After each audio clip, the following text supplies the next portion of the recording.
Entrepreneurs Channel TV, rewriting Africa's story through enterprise Amazons. We promote women in business. We showcase women in business. Entrepreneurs Channel TV, creating a platform of expression for every woman.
Good afternoon, viewers.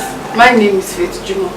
In the studio with me today is the CEO of ZALSY Gold Multi Venture. You are welcome to the studio. Thank you. You are looking gorgeous, man. Thank you, I do. Okay, ma. Thank you, ma. Can you please introduce yourself to our viewers? My name is ZARAT Oyenuga Bello. I'm an entrepreneur. I wouldn't say just an entrepreneur, a multi-talented entrepreneur. So, ma, how did you come about your brand's name? Yes, my brand name ZALSY came from my name. Like I said, my name is ZARAT. Z-A, I took it from the first two letters of that name.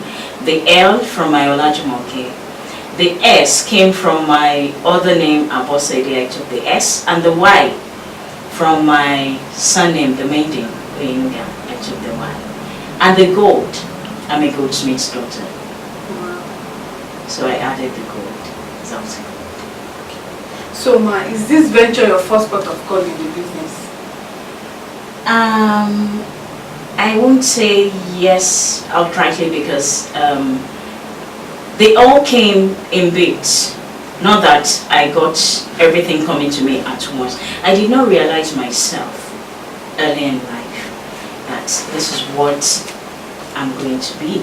Self-realization did not come immediately because I was looking at that white-collar job, the office.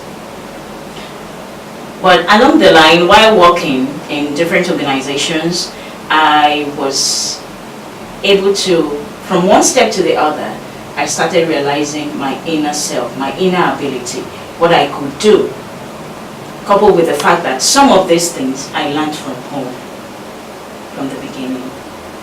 So other things came with one obstacle or the other while working, and I do amaze myself when I solve it. Wow, so I can do this.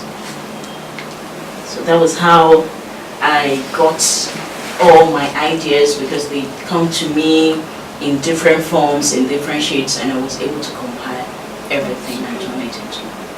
So, ma, how long have you been in this business? Like I said earlier, some of these things I learned from home. That they have been with me right from childhood, while growing up. For example, the catering. I'm a caterer's daughter.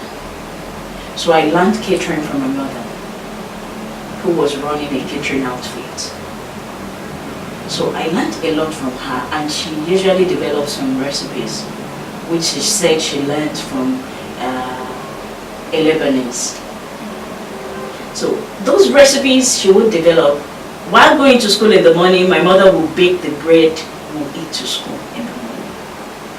I eat freshly baked bread to school. And I learned making bread from my mother's kitchen. So a lot of things I learned from her. And the jewelry, being a jeweler's daughter, I learned that too from my father, how to make jewelries. So those things came to me while growing up, but I was never serious with them then. I just took them as hobby. If I have an event, I have somewhere I want to go to, this is the kind of jewelry I would like to wear. I will go to the market, buy materials, make it, and use it.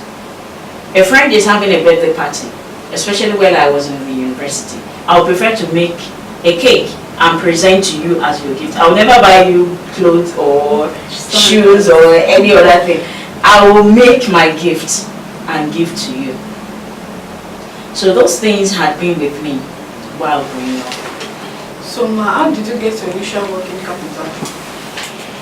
Well, on capital, you know, like I said, my business is a hospitality business. And in hospitality, we render services. So for you to go into such business, you don't need a huge capital. I was doing the business. At the same time, I had my 9 to 5. So from my meager salary, I could still squeeze out to do one thing or the other and present or sell. So from my salaries, yes, I was able to pull out something for my business, one after the other, because what you do is you prioritize in every business. You can't have everything at once. You prioritize it. What is the most important thing I need to do now?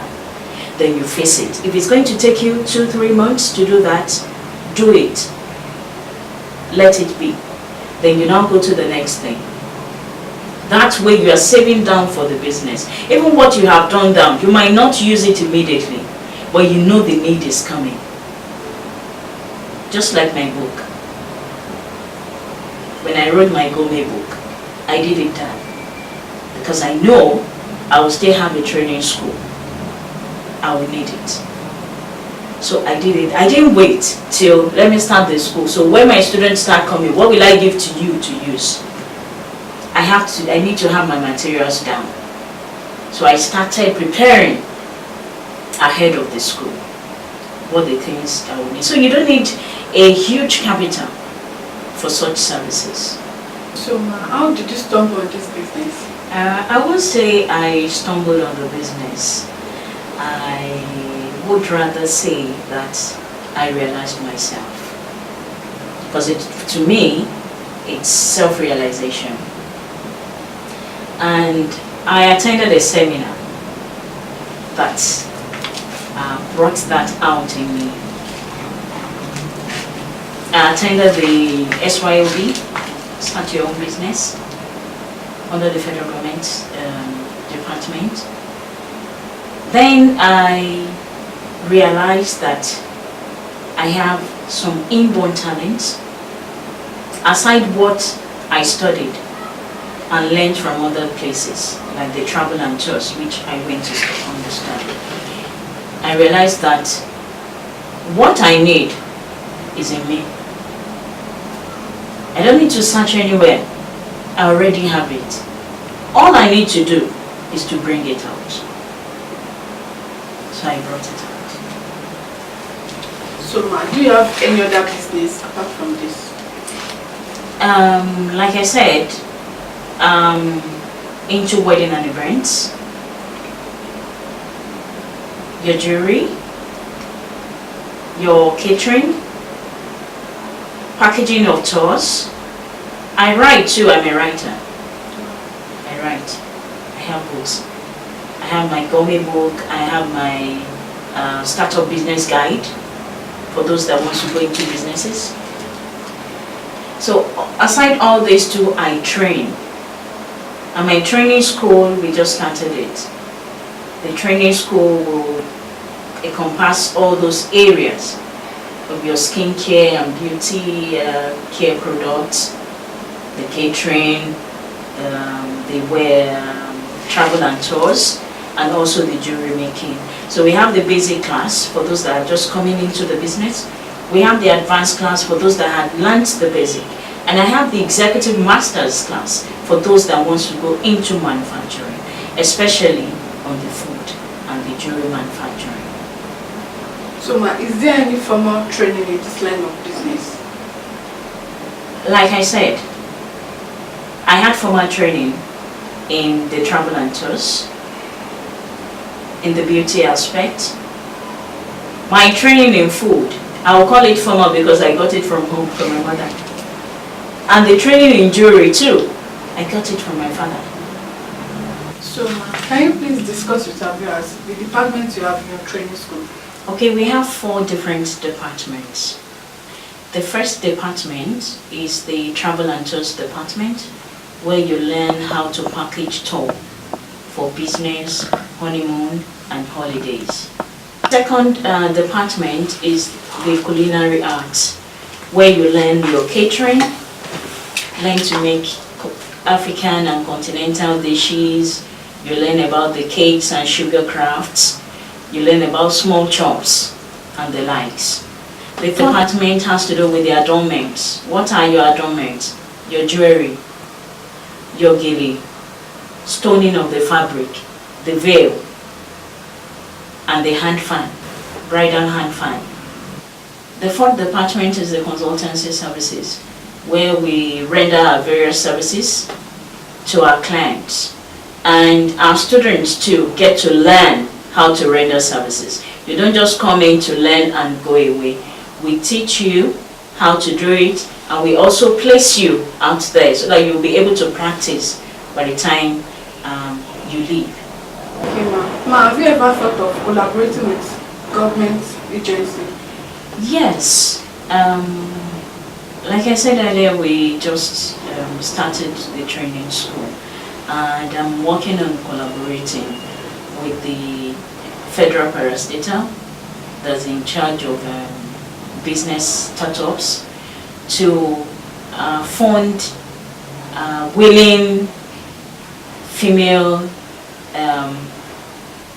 entrepreneurs in this aspect. And I'm also looking at our local government too. My own local government to start with. There are a lot of women in my local government that need such training.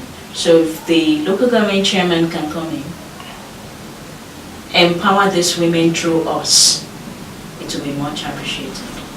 So ma, are you only tailored in training women in your training school? Initially, I was working on women empowerment. But having a training school, anybody can come to train in a school. So it doesn't necessarily have to be women only. Male too can come and be part of it because it's a school. It's open to train people that needs it. So ma, how profitable is this business? Well, talking about profit, I started this business out of passion. Passion for what I know. Passion for what I want to showcase to people and assist people with. But talking about profit, yes, for those going into the business, it is a profitable business. Wedding and events is a good business anywhere in the world, especially in this African setting. Every day there are events. People will have their birthday party, wedding ceremony, naming ceremony. We go every day of the week. You have a ceremony to go to. If it's not wedding, it will be naming. If it's not naming, it's burial ceremony. We have events every day. So anybody coming into this business should have no fear of, will I have customers? Your customers are there. Your neighbors, they are there. Your neighbor will give back. You assist your neighbor in making small chops for the party. Your friend will want to have the birthday party. You can do the birthday cake for your friend. So it's not a business that you have to start sourcing, looking so hard for customers. Your customers are already around you. So, ma, as a broadcaster, how do you think we can use media to promote enterprise effectively in Africa? Well, enterprise effectiveness or development in Africa. Let me first say that the awareness is being created by the media. So the media is doing a lot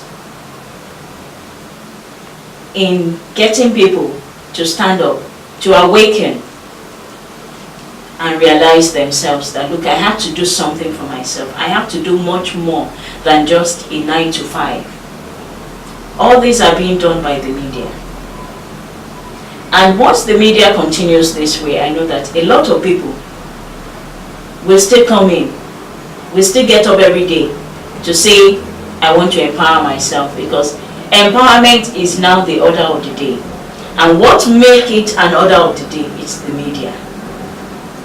Entrepreneurs Channel TV, Africa's first gender-based television service. Yes, on Entrepreneurs Channel TV, our primary responsibility is promoting women entrepreneurs in West African countries. We also support women's well-being, share women's knowledge on a variety of subjects and topics, passions and opinions. Entrepreneurs Channel TV is on Intelsat 20. Our satellite coverage is within Africa, Europe, Middle East, Asia, North and South America. Opportunities abound for women-owned micro to small businesses, corporate bodies and organizations, and also government parastatals. For inquiries and advert placements, contact 0705-5053-843.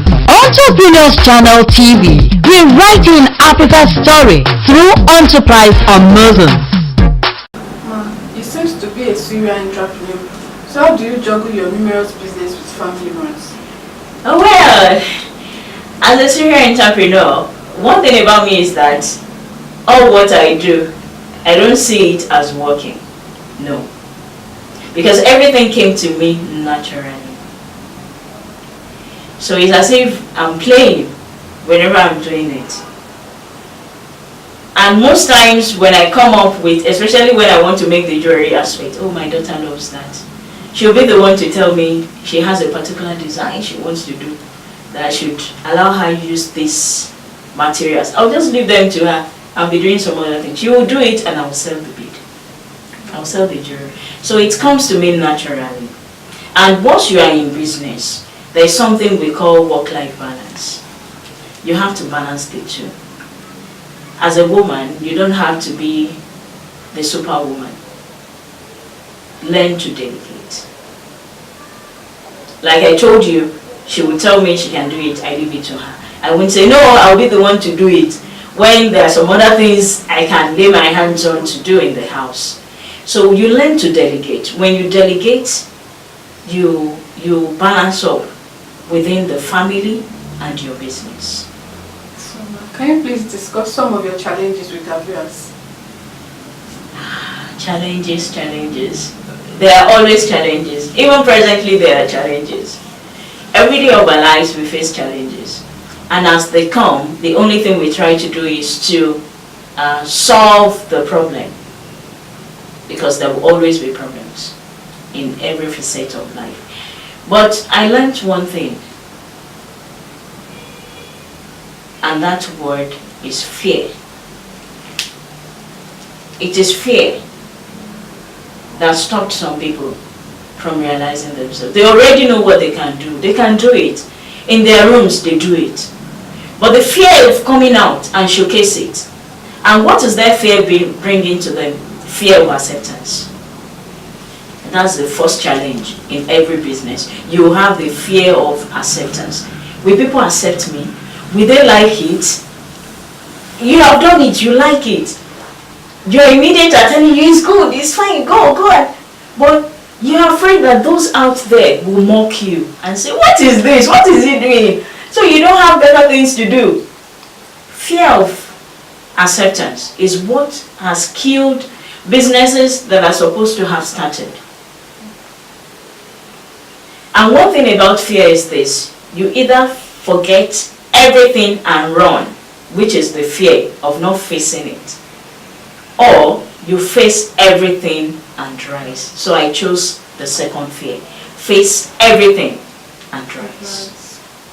Let people talk. Let them criticize you. When they criticize, you learn. You learn how not to do your business. Not that you have failed, you did not fail. You only learned how not to do your business when people criticize you. Then you take that criticism to move you forward. As an entrepreneur, you have the fear of acceptance, you have the fear of criticism. And that criticism, you need it a lot for you to be able to rise and move forward. Listen to criticisms. It helps a lot. So, Ma, what's your take on women empowerment? Well, on women empowerment, let me go by the scripture. I'm a Muslim. And Islam says, train a man, you train one person. Train a woman, you train the nation. So from that we can see that even God wants us to train women more than you even train a man. Because it is that girl that will grow up to become a woman. She will give birth. And when she gives birth to what? The nation. And whatever training you have imparted into her is what she will impart in her children. And that is what the children will bring out into the society. And that is why the society is the way it is today. So families should be aware, should wake up to the training of women. Just like the media is coming up with women empowerment. Some people saw it as if they are looking for equality. No, we are not talking about equality, we are talking about equity, not equality. The same way you send a boy to school, send a girl too to school. She needs education because she's the one that will train the next generation. And whatever training you give to a woman is what will bring up the society. So, Ma, who are your role models? My role models, my first role model in life are my parents. Because all what I am today, I learned from them. They are my parents. And while growing up, I will remember that my father used to tell us something whenever he's about to pay your school fees. My father will put your money on the table. He will tell you to come and collect your school fees. And while handing that money over to you, my father will tell you, I'm sending you to school today. Not because I want you to go and start writing, I beg to apply. But because I want you to be able to stand tall among your mates tomorrow. Wherever they are talking, you should be able to talk there. Wherever you find your mates, you should be able to stand there. Look at your palms. Make use of them. Your food will come from there. Find yourself, use your palms. Those were the words of my father. And it rankles in me whenever I sit back after my 9 to 5. Because there was a time I told myself that when I attain this particular age, I want to stop working for people. I want to start working for myself. So once I say that to myself, the question will now come, what will you be doing? That what will you be doing now led to what I am doing today. So I was trained by my father to think beyond the school. When we go to school, we are trained to become universal. It doesn't necessarily mean what you studied in the university by force, by fire is what you must work on. No. You went to the university to learn that. To be a stepping stone to a greater height. So my parents were the first, my mentor and my role model. And the other role model I had who really worked on me was one of my teachers while in school. This teacher will always make sure that I do my work well. It got to a stage that I was tired of this teacher. But he really sharpened me into who I am today, because whatever I try to do, I make sure I do it well. So, Ma, how do you think you can help an upcoming entrepreneurs? The upcoming entrepreneurs, I plan to help them, number one, by training them through my center. And secondly, I like to help them, for those that may not be able to, not everybody can come to your place.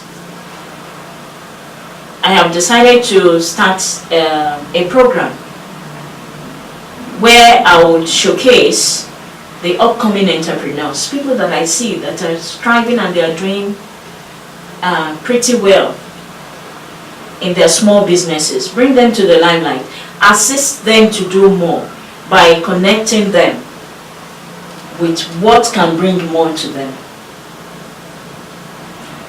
And I also have my online book too, which I use to guide startups in businesses.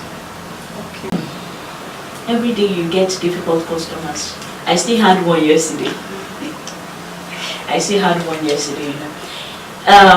You can't be perfect. Perfection is for God.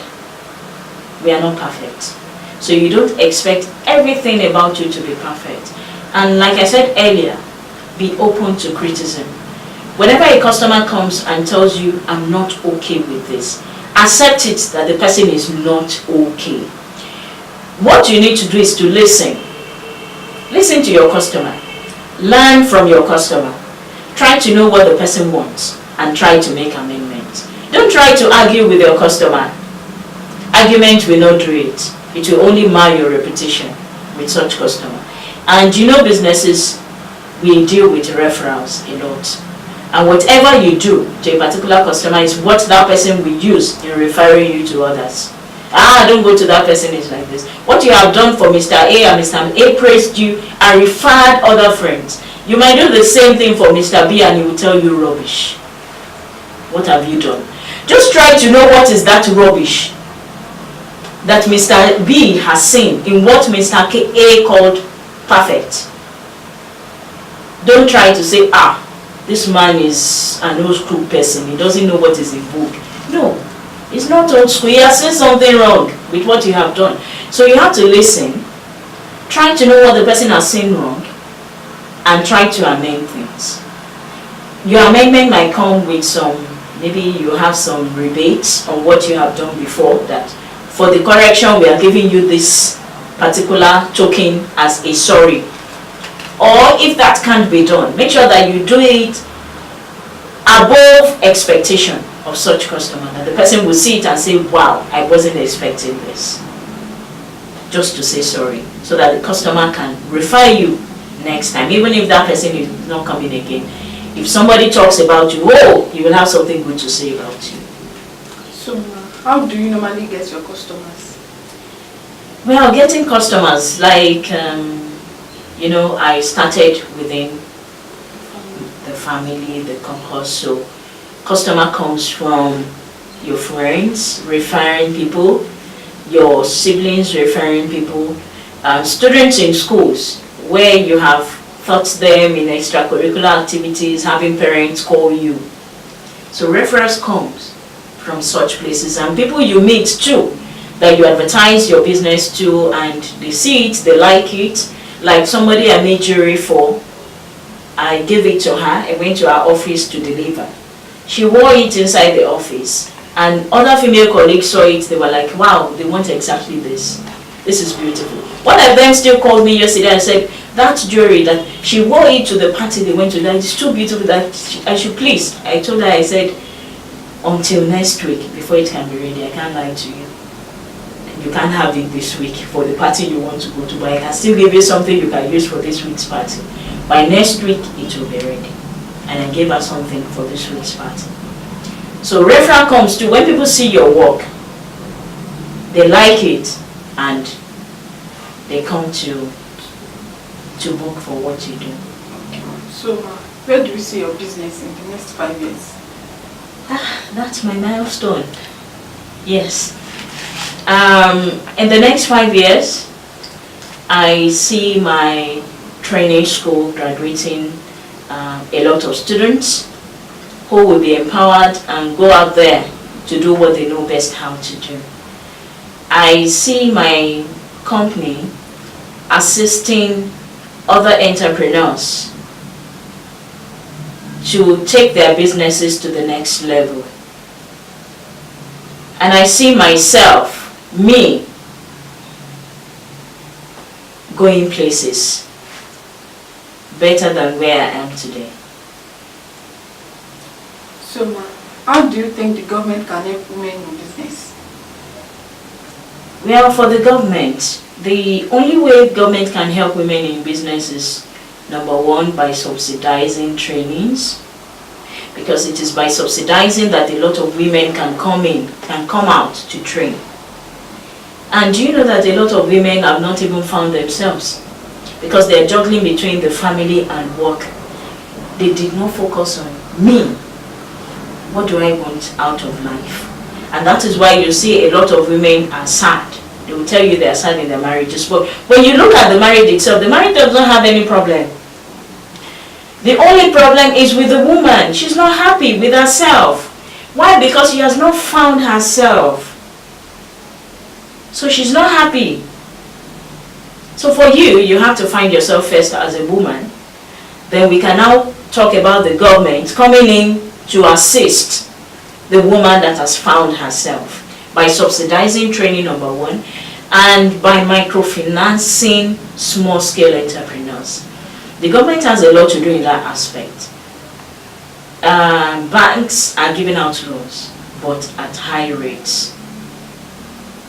For a small scale that is just coming up, profit does not come immediately. But when you take this loan, the lender expects you to start paying back. If you collect loan in April, lender expects you to start paying back in May. When you have not even started, that you're just trying to bring it out and sell. So the government has a lot to do in this aspect of making loans accessible to small-scale entrepreneurs at a minimal or no profit or no interest at all, and give time for repayment of loan. Maybe after 6 months, you start paying back. By the first 6 months of your business, you have gone through the trial and error. You have started having people to buy your product. Then you can now start repaying your loan, not just immediately. Okay. So, ma, please kindly share your contact details with our viewers. My training school, where you can get me, is at Rufai Olaiwola Shopping Complex, Benjamin Bus Stop, Eleyele in Ibadan. My phone numbers 070 550 36877, 0808 558 0013. You can also check out our school activities or further enquiries on our blog, zalsygold.blogspot.com, or you can send me mail on zalsy.gold@gmail.com. Thank you. Thank you, ma. Thank you so much for having me today.